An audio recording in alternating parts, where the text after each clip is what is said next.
This has the most fun and bonkers action scene of the year so far.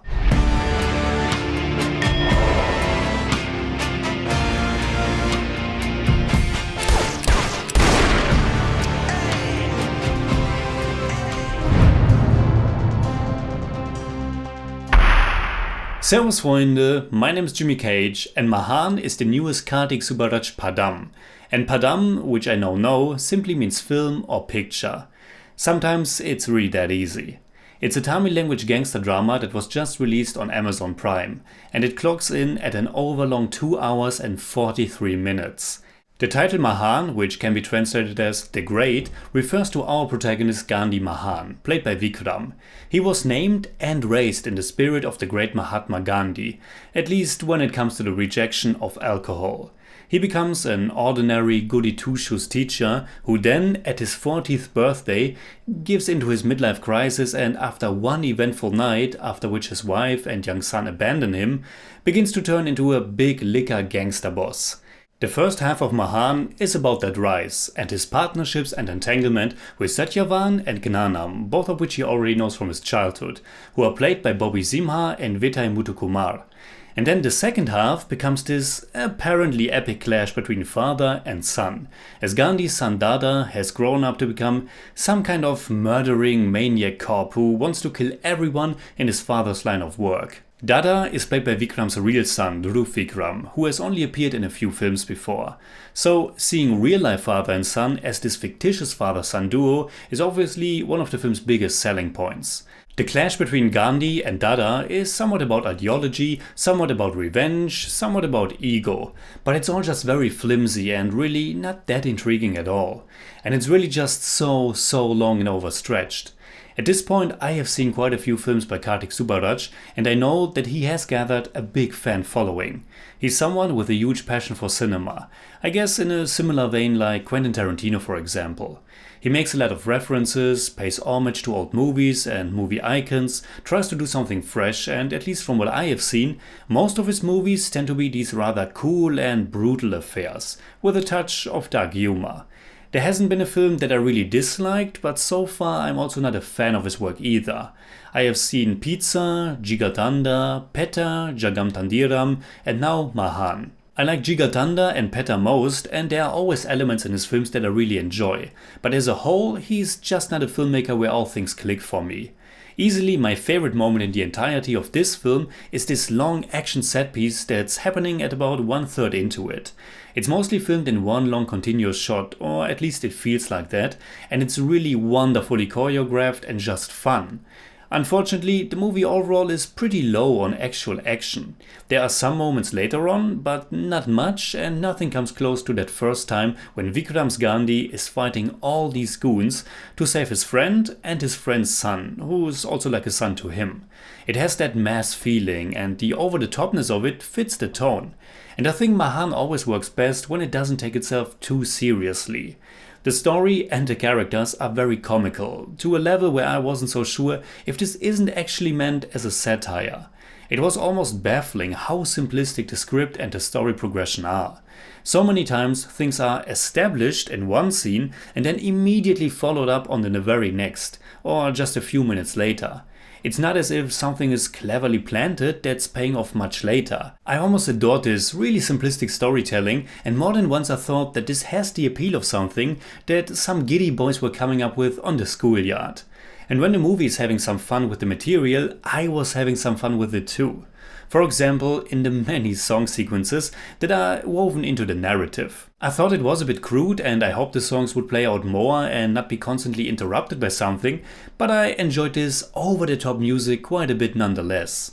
But when the movie tries to be more serious and tries to be more dramatic, it completely fails for me.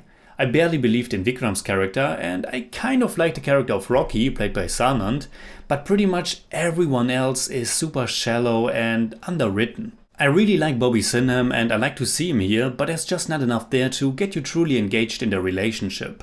There's also only one female character with Gandhi's wife Nachi, played by Simran, but her role is reduced to nagging at first and then later being some kind of brainwashed crazy person. The conflict between Gandhi and her family is also just so over the top. And then in the second half we finally get the main clash with the son, and that's even more over the top and simplistic. I didn't like the performance by Vikram that much, but I think that's more because of the direction and even more so how the character is written. He's so one-dimensional, just this complete maniac who's just shooting people without any consequences. There's also this one scene in which they stage a murder like an accident, only to then just shoot the guy anyway. The character of Dada is so over the top that I only found it to be annoying, to be honest. Vikram himself gives a decent performance, at least it always seems as if he's committed to the role. And while I thought the role itself was hardly believable, especially the school teacher who's already this buffed up guy, it was nonetheless fun to see him in it, especially when he becomes this gangster who's also a bit eccentric and weird. Unfortunately though, in the second half he's pretty much limited to feeling sad and conflicted about his son. And I of course understood the conflict in theory because it is his son after all, but I didn't connect at all because his son is just this unredeemable madman, which is also fairly thinly motivated. Unfortunately, the story is also fairly predictable with a finale that's just too easy and simple, and there are some scenes in the second half that just take forever to end.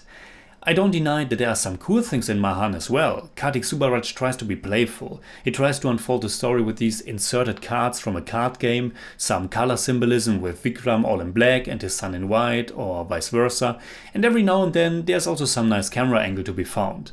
There are also quite a lot of themes or elements that are mixed in, following a specific ideology, politics, corruption, gangster tropes and so on. But nothing amounts to much and it's all just this very shallow and super simplistic mess. With the father-son conflict it tries to be this Shakespearean tragedy, but it's far too one-note and comical for that. As far as the cinematography goes, the movie at least looks decent and sometimes it's able to evoke a nice atmosphere and period setting. But a lot of that gets also destroyed by editing that is really all over the place. Sometimes it's downright painful to watch how conversations are hacked up and the shots sloppily slapped together. There are so many violations of the 180-degree rule, and that would be okay, but most of the time there's really no artistic reason for it, or at least I couldn't see one. I was also rather let down by the way the movie sounds. It was released in several different languages and naturally I chose the Tamil one because that should be the original language. Yet most of it is dubbed anyway and it's really obvious. And in many scenes I felt as if half of the sound was missing. It just sounded kind of flat. So in the end this just wasn't for me. I enjoyed parts of it, mostly Vikram, some of the songs and the dynamic between Gandhi, Satyavan and his son Rocky, but as a whole this was quite tiresome to get through. Sometimes it's pretty neat, sometimes it's pretty bad, and as a whole it was just average. So in German I'd say, Karthik Subbarajs neuer Film ist zwar nicht schlecht, aber mehr als eine halbwegs passable, überlange Gangster-Rache-Klamotte ist es für mich auch nicht. Vikram, die Songs und ein paar nette Momente machen ihn zumindest nicht komplett vergessenswert. I give Mahaan 5 out of 10. It's more like 5.4, but I don't do that.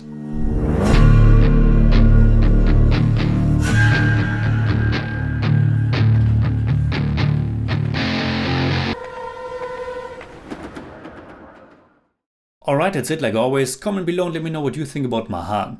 And also let me know what is your favorite Karthik Subbaraj movie so far. You can hit me up on Twitter, Instagram and Letterboxd and also on Patreon, simply at TheJimmyCage. And if you enjoyed this episode, please give me a thumbs up, share, subscribe, whatever you like. And make sure you hit that bell for all I have to tell.